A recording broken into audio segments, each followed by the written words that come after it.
Do you ever feel like your PDA child is controlling you? And I don't mean in a way that makes you question whether you understand PDA, because you do. You've learned what their nervous system needs to feel safer and function better. And you know autonomy matters, and you know that choice matters. So you're accommodating your child. You're doing more for your child. You're adjusting how you speak, how you move, how you show up for them. But deep down, something inside you is still struggling because the more autonomy you give to your child, the more it can start to feel like you have no autonomy left. So they tell you when to get their food. They tell you where you can sit, right? When you can eat, when you can go to the bathroom.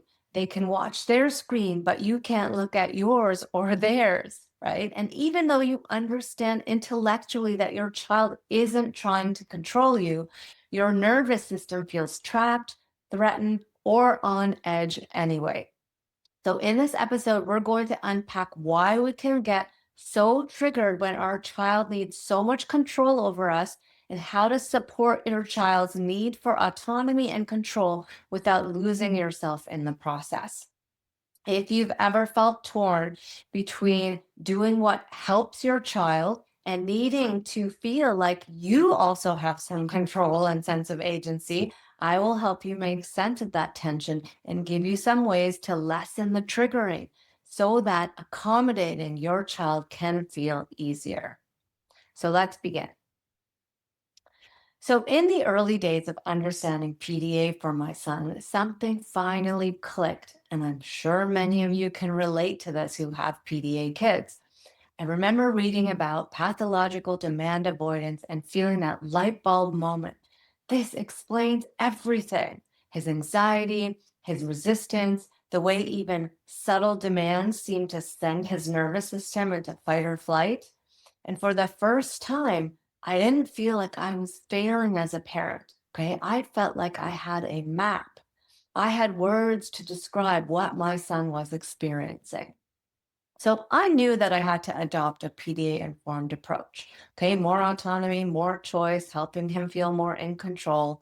And at first, it seemed to help. Okay. He could eat better again, he could sleep more, some basic needs became more accessible.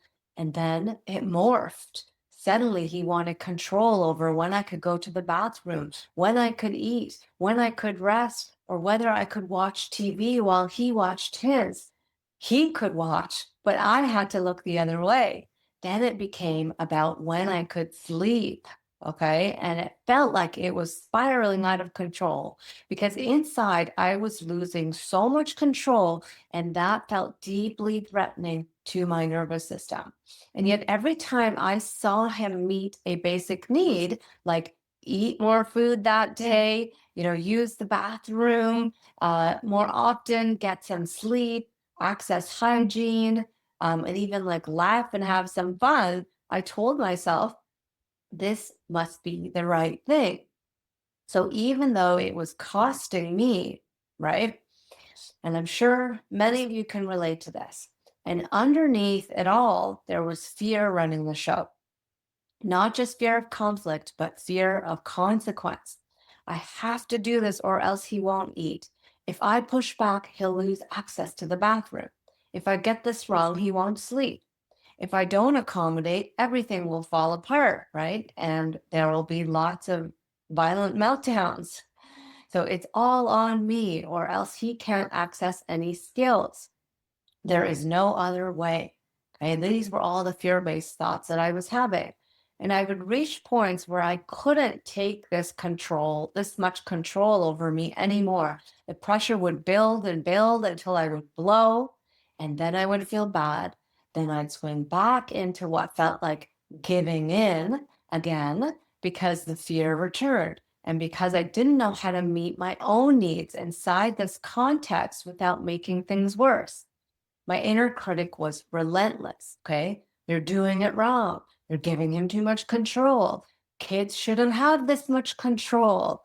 For a kid with anxiety, this is too much for them. You're making it worse. This is what I heard in my head. Then came the resentful thoughts, that I was also ashamed to admit. I hate my child. He's controlling me. He knows what he's doing. And then the despairing thoughts. I can't meet my needs. It's either him or me. I'm powerless. I give up. I give in. So the cycle continued, giving him everything while slowly collapsing inside, then exploding just to feel some power and agency again. So if you've lived some version of this, nothing is wrong with you, okay? Your nervous system is responding to an impossible bind. So let's understand what's really going on when a PDA child needs so much control. Okay. And most of you understand this, but I feel like I just need to explicitly name it here. So, to make sense of why this feels so destabilizing, we first need to understand what a PDA child's behavior is actually communicating and what it isn't, in case you don't already understand this.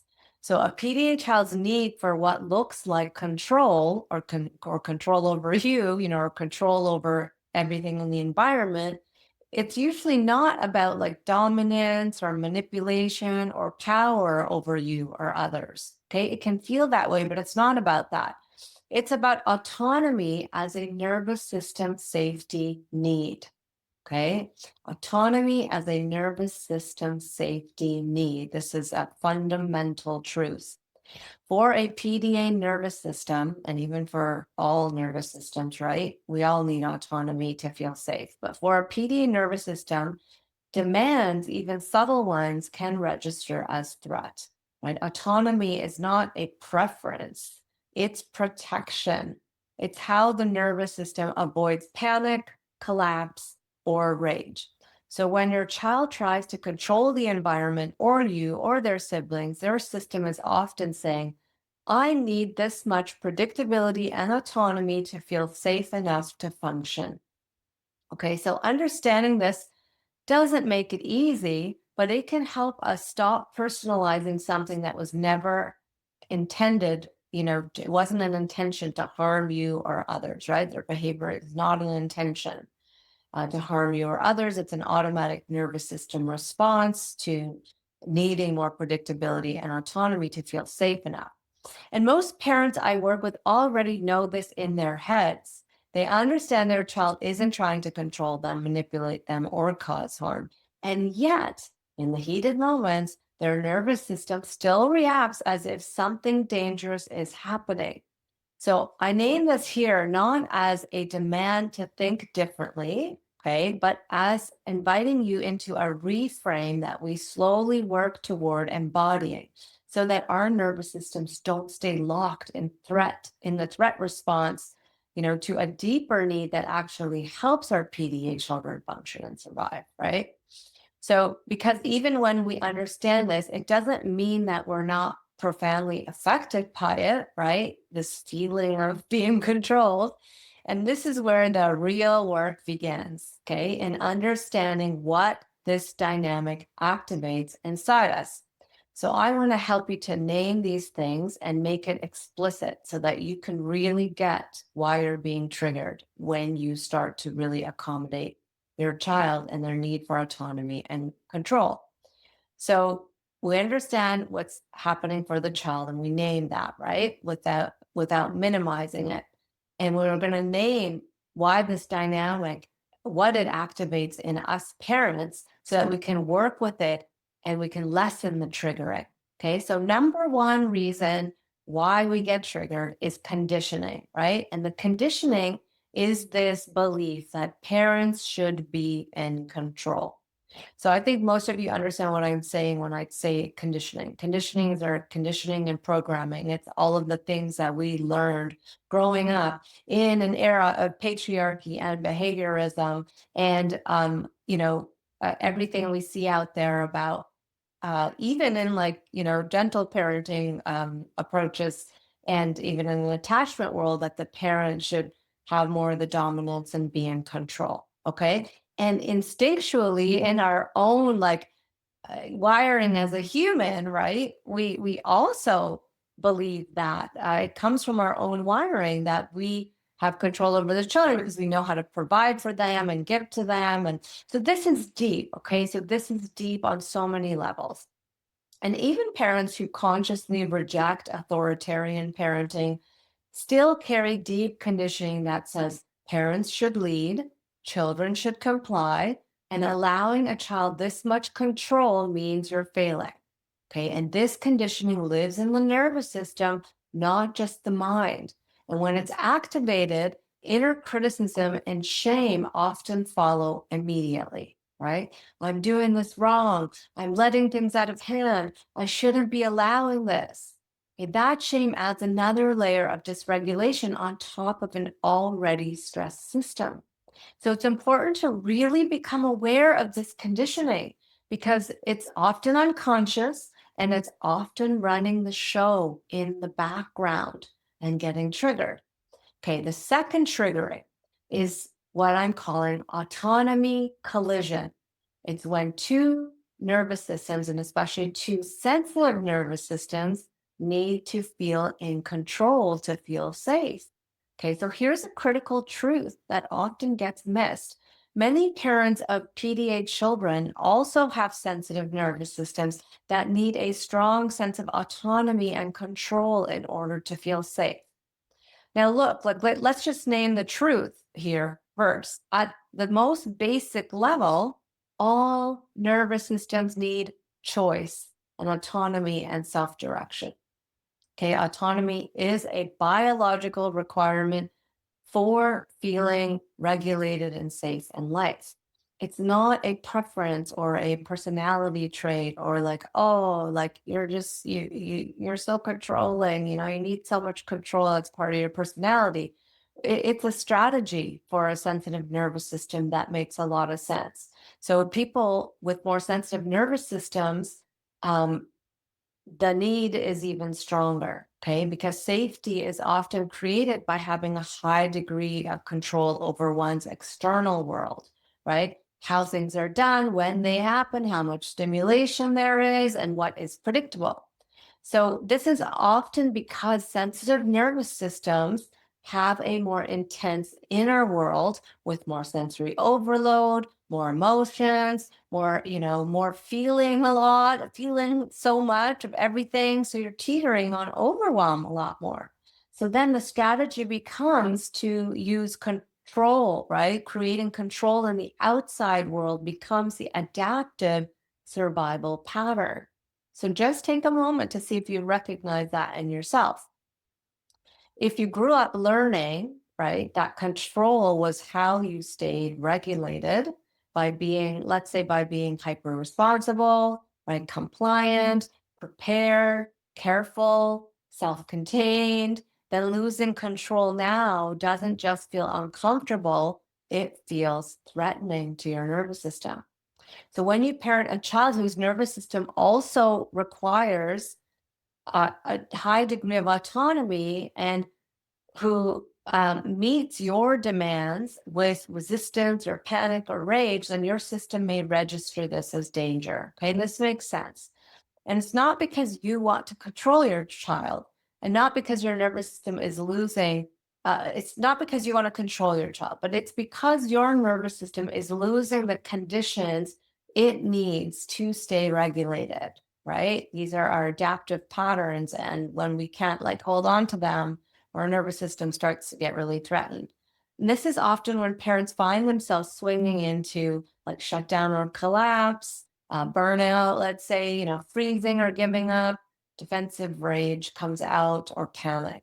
Okay, so the other thing is if you notice PDA like traits in yourself, and I'm one of those people, it's like I've never in my life liked it when I felt like someone was trying to control me. I don't think anyone likes it, but I've had an especially strong reaction to it. Well, this collision can feel even more intense. And for some of you, you may be PDA parents yourself, right? You may identify with being PDA yourself as a parent. Well, then your child's need for autonomy can land in your body as a constant demand. So one that leaves no room for your own need for choice. And this is an incredibly hard predicament to be in. Okay. It's not a failure of intention or compassion. It's biology taking over when two nervous systems both need autonomy in the same space, and there doesn't yet feel like there's enough room for both. That's like a rock and a hard place to be. Okay, so number three triggering is this loss of agency, right? When it feels like I have no choice. So let me explain this because this is different from autonomy. And it's often the deepest trigger. Okay, so autonomy is about self direction. Agency is the felt sense that I have options and I'm not trapped, right? I have options, I have choice. So many parents don't feel like they're choosing this accommodation approach and allowing more control because it's a really good choice. They feel like, oh, this is what I have to do. Okay, so just notice in your system, does it feel like a have to for you? Okay, and and identify that first. Does it feel like I have to? I have to accommodate? Because it makes sense, right? Like when your child can't eat or sleep or toilet or access hygiene or learning or is constantly melting down and can't handle being around others, then fear enters the picture.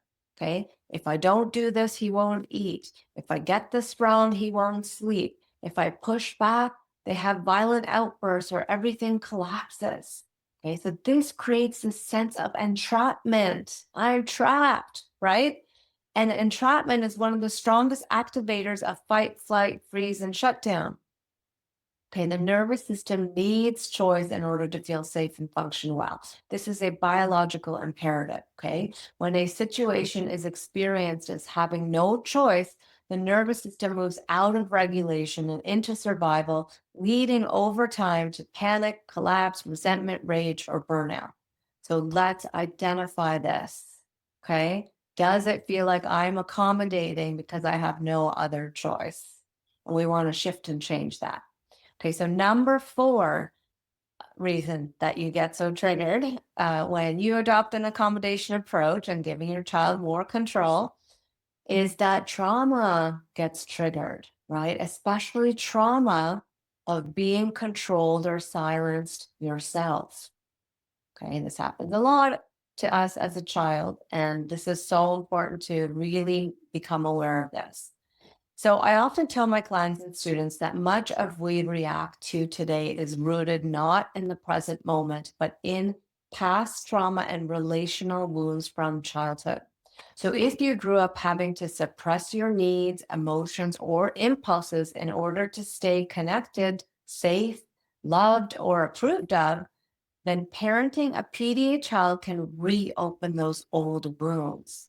Okay, so situations like this can reactivate deeply embedded beliefs, beliefs that taught your nervous system that it wasn't safe to be who you truly are. Okay, so this is a deep, painful wound.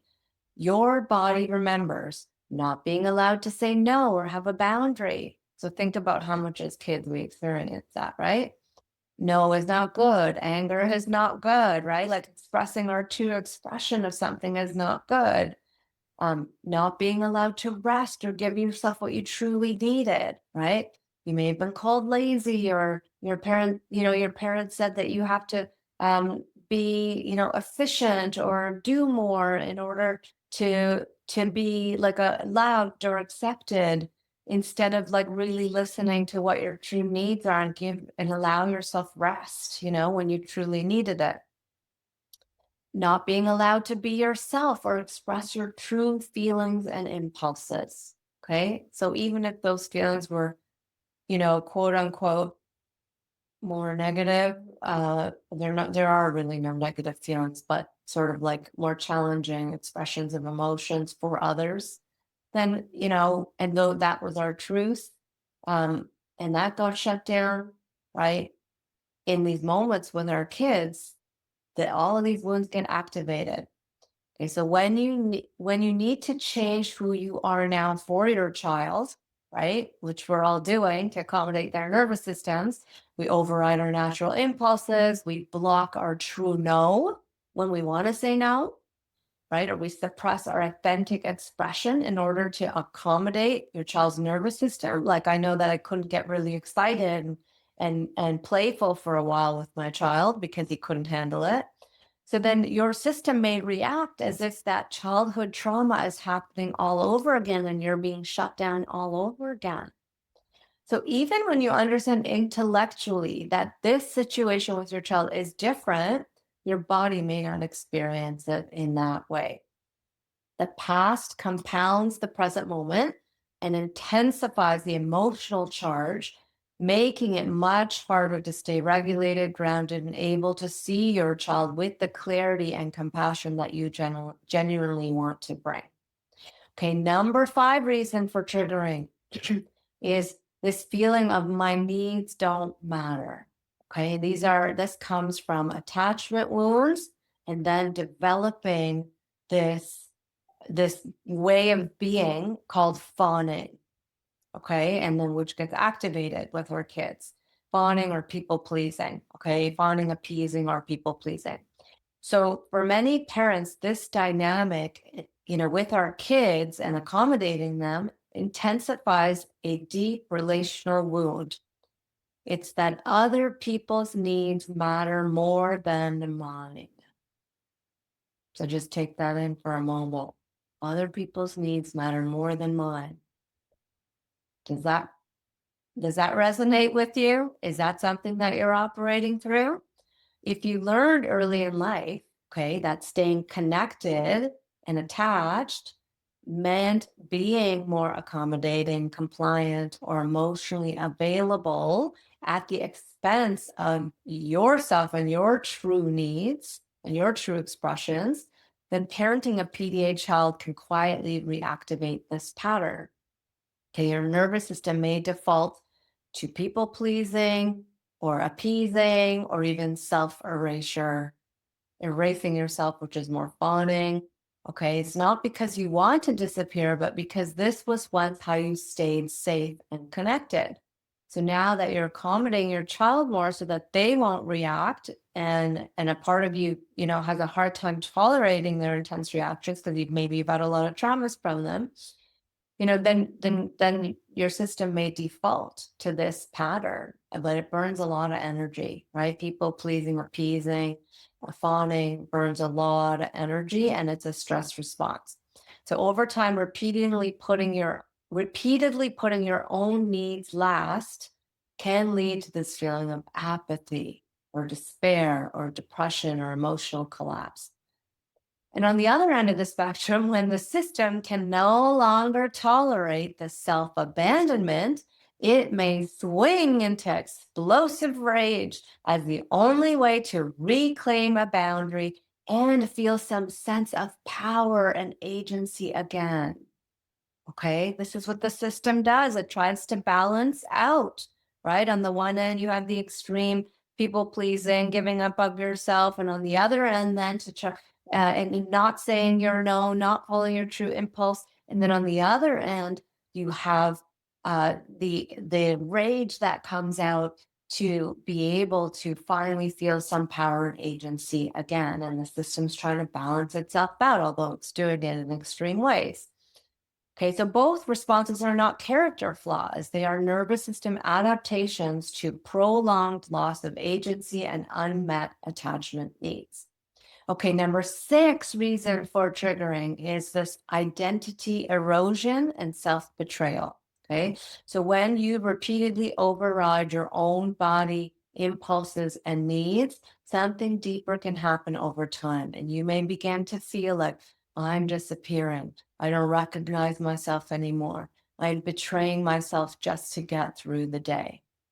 Okay, so this is related to number 4 and 5, but it's important to understand this as this common feeling that I hear from so many mothers. I'm disappearing. I'm a shell of a human. I don't recognize myself anymore. I've lost myself.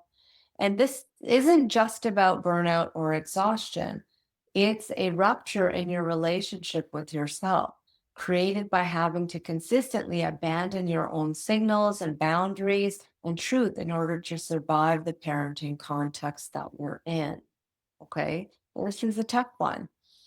Okay, and number seven, the last one, the last reason here, number seven, of why you get so triggered when your child, needs a lot of control over you or the environment, is that there is fear rooted in your child's past dysregulation, harm, or self-harm.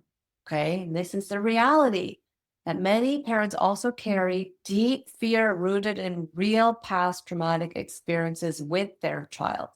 So when you live through repeated episodes of severe dysregulation, your nervous system learns quickly that something terrible can happen when things go off the rails. So, when your child shows this intense need for control, it may feel safer to give in than to risk what you've already survived again, right? So, parents often fear re experiencing severe and prolonged dysregulation, right? In the past, their child engaging in self harm when overwhelmed or when things are too much, harm towards you or others, or especially siblings, and then terrifying escalations involving violence or destruction of property.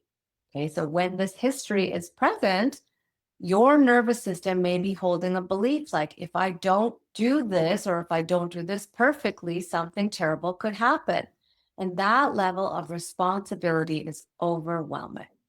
Okay. It shapes every decision you make, how you speak, how you move, what you allow, what you suppress. Okay. It can leave you walking on eggshells, giving up your own needs and autonomy in an attempt to maintain some level of external safety when the internal sense of safety feels almost non existent. Okay, so this is an overreaction. It's a nervous system trying to prevent a repeat of real danger. Okay, and this is where some trauma reprocessing can help, right? Of going back to those working with a trained therapist or practitioner who really understands how to release all that trauma from your system from the past so that then now you can accommodate without the fear. Okay. So let's get into how to lessen triggering while still supporting autonomy for your PDA child. Okay, so how to lessen the triggering in yourself. And this is not about like choosing your child over yourself or choosing yourself over your child. It's about finding ways to support autonomy without losing yourselves and about gradually bringing choice and agency back online for your nervous system so that you can keep going. So, below are some ways to help lessen the triggering and help your nervous system feel more choice, autonomy, and balance, even while your child still needs a high level of accommodation. Okay, so number one is reframing the word control. Yeah, this is a big one. So for many parents, the word control itself is deeply activated. So this is like a loaded word, right? Loaded with so much conditioning and loaded because how many people have told you in your life, you need to have more control over your child, right? Doctors, therapists, grandparents, extended family members. You've heard it from everywhere. And you know what I'm talking about. So, for many parents, the word control is deeply activating and it can immediately signal domination, threat, or being overridden and trigger old conditioning and programming, which then sends the nervous system into defense. So, reframing this word matters because meaning really shapes how the nervous system interprets what's happening. So instead of thinking in terms of, okay, this child is having control over me, these reframes describe what is actually happening in the child's nervous system in more concrete ways, right? So instead of like, they're trying to control me and I don't have enough control over my child, here are some concrete reframes that I invite you to try and embody and really take in. My child is trying to reduce uncertainty in his body. So instead of controlling, right, my child's being controlling, my child is trying to reduce uncertainty in his body. Or this behavior is about needing predictability, not power. Okay, this behavior is about needing predictability, not power. Or He needs to organize the environment to stay regulated, right? Instead of he's controlling everything around him, instead of, and including his siblings. No, he needs to organize the environment to stay regulated. And this is his way of preventing overwhelm, not trying to dominate me, right? So this is his way of preventing overwhelm, or her way. What looks like control is her nervous system asking for more safety cues, right? So it is, and that's the truth. That is the truth from a nervous system perspective, not from a behaviorism perspective, but from a nervous system perspective. Okay. And then if your system reacts strongly to the word control, you can also mentally replace the word control with structure or predictability or environmental safety or reducing unknowns. Okay. Use the language that helps your body feel less threatened and that doesn't trigger your conditioning. Reframing control in this way doesn't mean ignoring the impact it has on you. It simply means helping your nervous system to stop interpreting the behavior as a personal or relational threat so that you can respond with more clarity rather than defense. Okay, number two of lessening the triggering is meeting your needs in small, real ways. Okay, when it feels like autonomy is disappearing completely, and when you feel like you can't even meet your basic needs, the nervous system will get triggered. So instead of trying to reclaim autonomy in big confrontational ways, we bring back autonomy in micro ways. Okay, these small moments can help restore the felt sense of I matter too. Okay, so before responding to a demand, right, your child's barking at you for something. So before responding to the demand, just take a pause. Feel your feet on the floor so that you can feel presence. Feel yourself in the present moment. Take one slow breath into your belly with a longer exhale, right? And then go meet the demand. Stretch your hands or shoulders just to release a little bit of that stress energy getting built up, stress load getting built up, right? And then go meet the demand. Or just take a moment to take a sip of water and meet your need before meeting the demand. Okay, so these small acts matter because they signal, oh, I still have choice. Oh, I still exist. Oh, I can give myself what I need before I meet another need of my child. So agency doesn't necessarily require big boundaries, okay? It can start with little tiny ones with awareness and attention on board.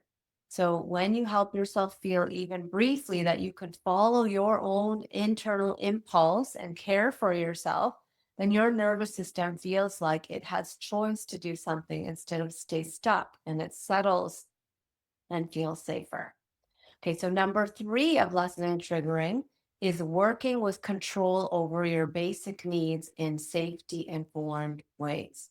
So I want to be very clear here. Okay, I'm not advocating that parents permanently give up control over their basic needs like eating, drinking, resting, using the bathroom, or sleeping. Although the reality is that sometimes many of us have to do that or feel like we have to do that, right?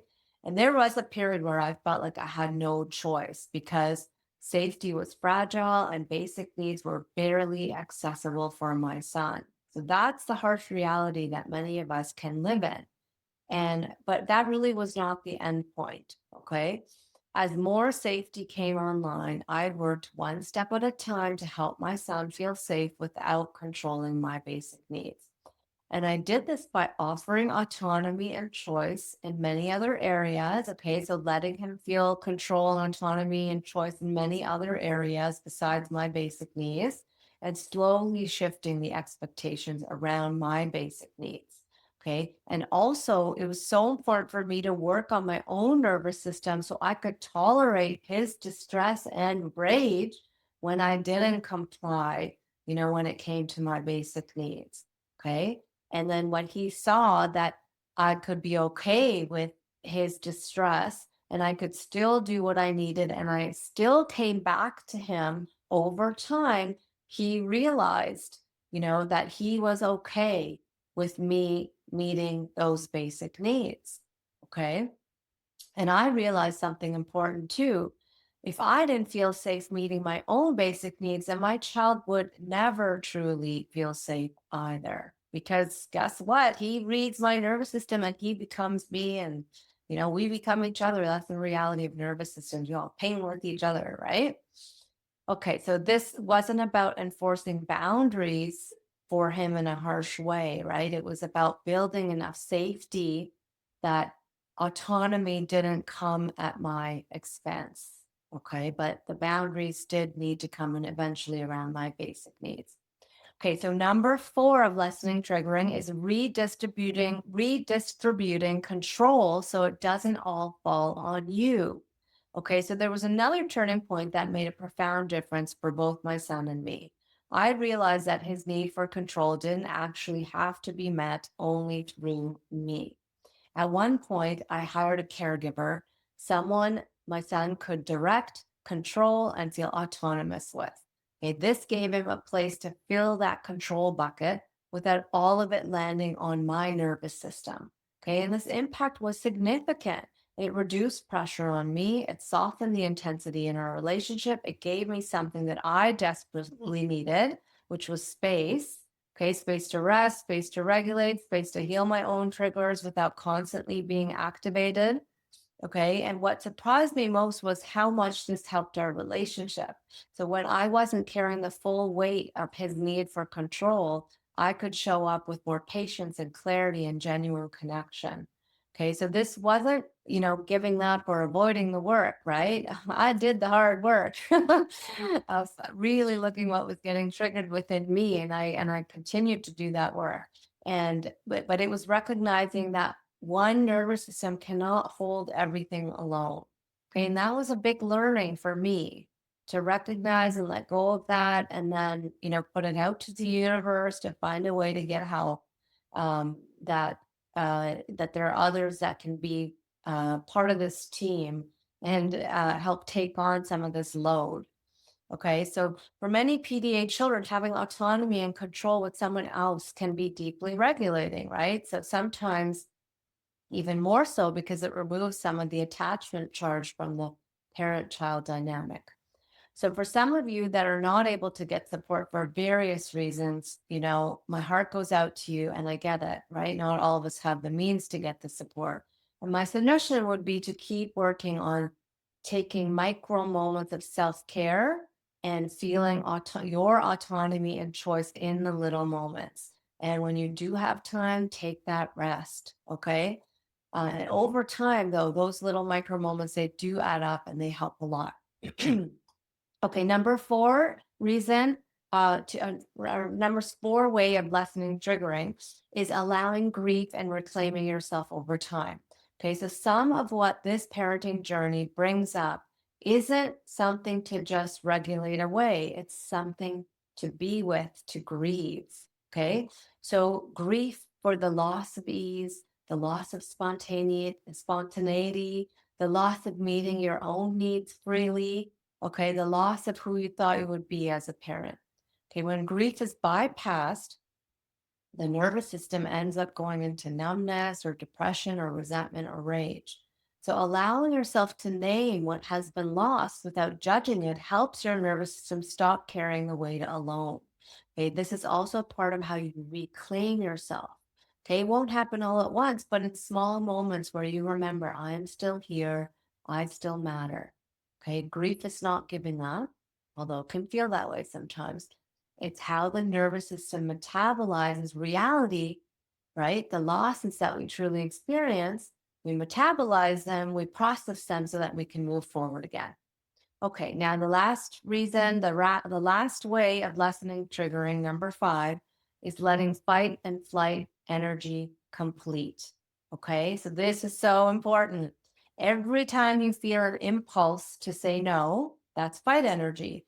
Every time you feel an urge to run, disappear into your phone, or escape, that's flight energy. Okay, those are impulses that are going to come up over and over again, when you're feeling like you're being controlled. So when those impulses are repeatedly thwarted or blocked, right? You have to shut them down and they have nowhere to go, then that energy gets trapped in the body. And over time, that trapped fight flight energy, it leads to exhaustion, burnout, numbness, or it ends up exploding in rage. So it's important to help this energy complete and release from the body in intentional ways. So when you're alone or you take a mini bathroom break and you're feeling all this like anger and resentment because you couldn't say no and you're feeling trapped, okay, feel into that energy and feel what does it want to do, right? And with safety on board, always keeping yourself in the present moment and feeling your feet on the floor or feeling yourself in the present moment. Push your arms outward like you're pushing a big boulder in front of you, because this can help you feel like you can say no and get some space, okay? Or growl to get the trapped anger out, like, or these are our like natural animal instincts that we have to protect ourselves that get thwarted and blocked and then later come out as rage. So we want to get this out safely, right? Or say no, like no, while doing a push away with your arms, right? Or stomp your feet to get some of that angry energy out. Imagine that anger energy leaving your body, okay? Or press against a wall, doing a push up against a wall, or just do a whole body shake off to release all that trapped energy. Okay, and after you do one of these movements, let your system come fully back down to relax and let yourself feel the safety of the present moment. Okay, these actions help release what your body couldn't do in the moment with your child when it had that impulse to fight, right? And then this helps restore a sense of agency and completion, and your body then can go back into regulation and rest. Okay, so all of this work that we're doing, okay, it's really an opening into helping yourself develop more choice, more power, and more freedom from the inside out. Okay, so this is another shift that can happen here as you work with your own triggering and give yourself a felt sense of choice and agency in a situation that feels like it's so controlling over you. Okay. And it really comes from changing how you see what's happening. Okay. So when we continue to see our child's need for control as a threat, a problem, or something that's taking something from us, our nervous system stays locked in defense. But when we slowly and gently begin to see that need as a communication of safety, right? Our child's need for control is as a communication of safety, then something begins to soften inside. And as Wayne Dyer, who's one of my favorite authors, um, and self-help gurus said, when we change the way we look at things, the things we look at change. So this doesn't mean that the behavior necessarily disappears. What it means is that your relationship to that behavior changes. And that changes everything. Okay. When you can hold your child's need for autonomy without personalizing it, and at the same time begin to meet your own needs in small, real ways. Okay. When you can allow what is in your child without abandoning yourself.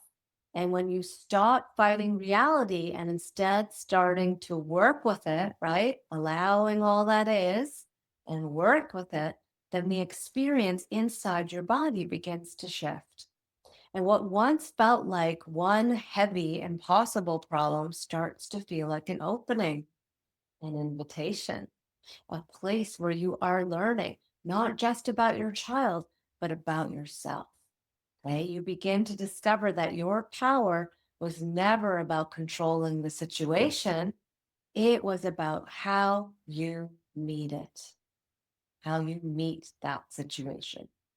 And as you heal the triggers inside and you reclaim agency in small ways and grow your capacity to hold both yourself and your child, then something unexpected emerges. It's a felt sense of autonomy, a sense of choice, a sense of freedom. even inside a hard reality. And it's not because the situation is easy, right? Because it's not, but because you are no longer trapped inside it. Okay, so this is the kind of power that doesn't collapse. And that is what makes this path not just survivable, but transformative. So thank you for listening. I hope this helped you. And if it did, please leave a comment, share with others, as I'm sure there are many other parents going through these challenges too, and they could use this help. So thank you.